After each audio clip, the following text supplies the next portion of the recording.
Cette mouche utilise des cure-dents en guise d'haltère et des bandes magnétiques en guise de tapis roulant. Des étirements avec des ressorts pour se faire des abdominaux en 8 pour tuer. Cette mouche est en fait la réincarnation d'un garçon. Tout a commencé il y a quelques jours. Le garçon s'appelait Jacques. Un pauvre homme ordinaire. Il avait le béguin pour une fille, Marie. Pendant 2 ans, Marie a eu le béguin pour lui. Mais par coïncidence, il se trouve qu'un homme riche, Martin, s'est également pris d'affection pour Marie. Il parvient à lui parler sous prétexte de faire un don à son établissement d'enseignement. Lorsque Jacques voit Martin inviter Marie à dîner, il fait des avances à Marie et lui fait des avances. L'attention de Marie ne s'est pas portée sur Martin pendant tout le déjeuner. Cela met l'autre homme en colère. Marie sourit et rit avec un pauvre homme. Elle est avec un milliardaire et elle fait la grimace. Quel est l'intérêt? Ce soir-là, Marie accepte enfin les aveux de Jacques. Elle a gravé un pendentif d'amour avec un crayon. Elle voulait descendre et le donner à Jacques. C'est alors qu'une camionnette est passée et que Marie a été enlevée. C'est Martin qui l'a enlevée. Et Martin est furieux. Pendant toutes ces années, Martin n'a jamais été privé d'une femme. Même si quelqu'un se met en travers de son chemin, il doit s'en débarrasser. Martin est déterminé à tuer Jacques. Il lui piétine la trachée avec son pied nu. Il finit par le tuer vivant. Cet homme était très méchant. Marie se rendait à pied à son travail. La foule devant elle l'a bloqué. Elle s'est approchée et a vu un corps allongé sur le sol. C'était le corps ensanglanté de Jacques. Le cœur de Marie s'est brisé sous l'effet du désespoir. Mais ce qu'elle ne savait pas, c'est qu'à l'autre bout du parc, une mouche était sortie de l'œuf. Et c'était la réincarnation de Jacques.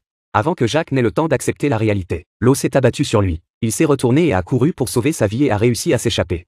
Jacques s'envole dans une maison et se repose sur une tasse. Une bosse sur la route l'envoie dans l'eau. Jacques lutte pour sa vie et regarde en l'air. Mais il découvre soudain l'homme qui buvait l'eau devant lui. C'est Martin qui l'a tué. Jacques est furieux. Il sort immédiatement de l'eau et se prépare à attaquer.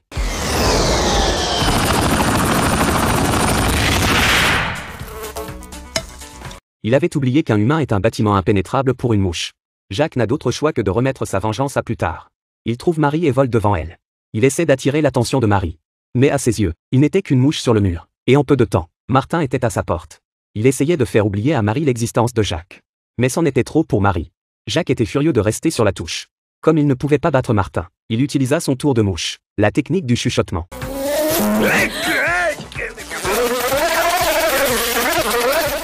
Le lendemain, Martin retrouve Marie et lui dit qu'il l'emmènera à l'étranger pour rencontrer le ministre de l'Éducation. Jacques voit que Marie a accepté de faire cela. Comment peut-il le supporter? La nuit, pendant que Martin dormait, il s'est approché d'elle et l'a encore harcelée.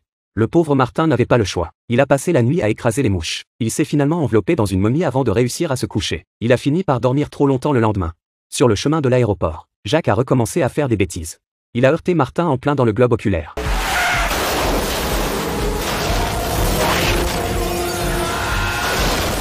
Heureusement, l'airbag a sauvé Martin. Mais ce qui s'est passé ensuite, la scène suivante l'a choqué pour le reste de l'année. La mouche pouvait écrire. La psychose de Martin était sur le point de s'installer. Depuis, il porte un insecticide. Jacques n'est pas resté inactif non plus. Il a vu que Marie pleurait encore sa mort.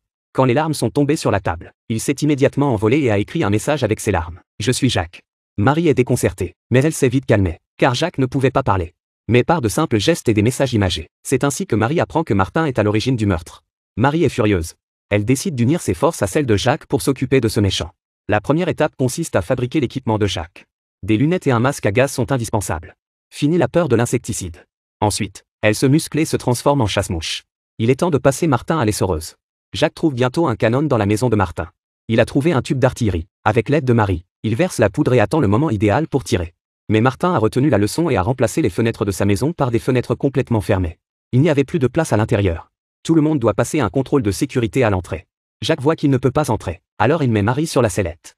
Elle arrive chez Martin et, pendant qu'il ne regarde pas, elle tourne la vis de la fenêtre. Elle tourne la vis de la fenêtre pour faire apparaître un trou d'aération. La mouche utilise ses griffes pour gratter le sang de Martin. Je t'ai dit de voler ma femme. Prépare-toi à mourir. Martin n'en pouvait plus.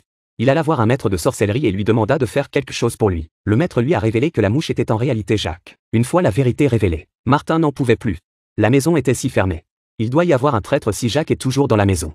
Et la seule à l'avoir fait, c'est Marie. Martin a vérifié la vidéosurveillance. Et il a trouvé la vérité. Il a immédiatement fait venir Marie. Et il a menacé Jacques de sortir. Jacques ne voulait pas que sa femme soit tuée. Alors il l'a recueillie. Martin voulait faire la même chose que Jacques. Il allait le piétiner à mort avec ses pieds nus. Résultat.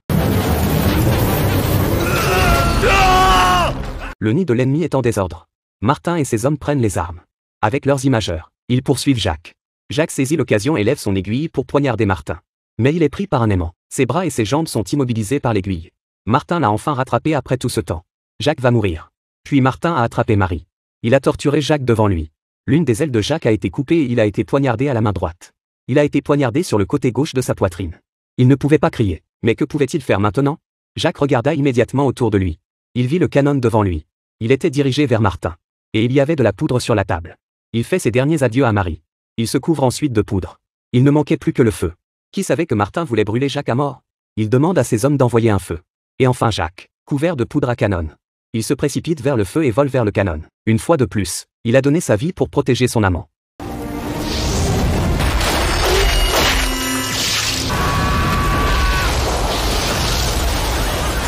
Une fois Martin pris en charge, Marie a commencé une nouvelle vie. Mais dès qu'elle quitte la maison, un homme vient la harceler. Mais à sa grande surprise,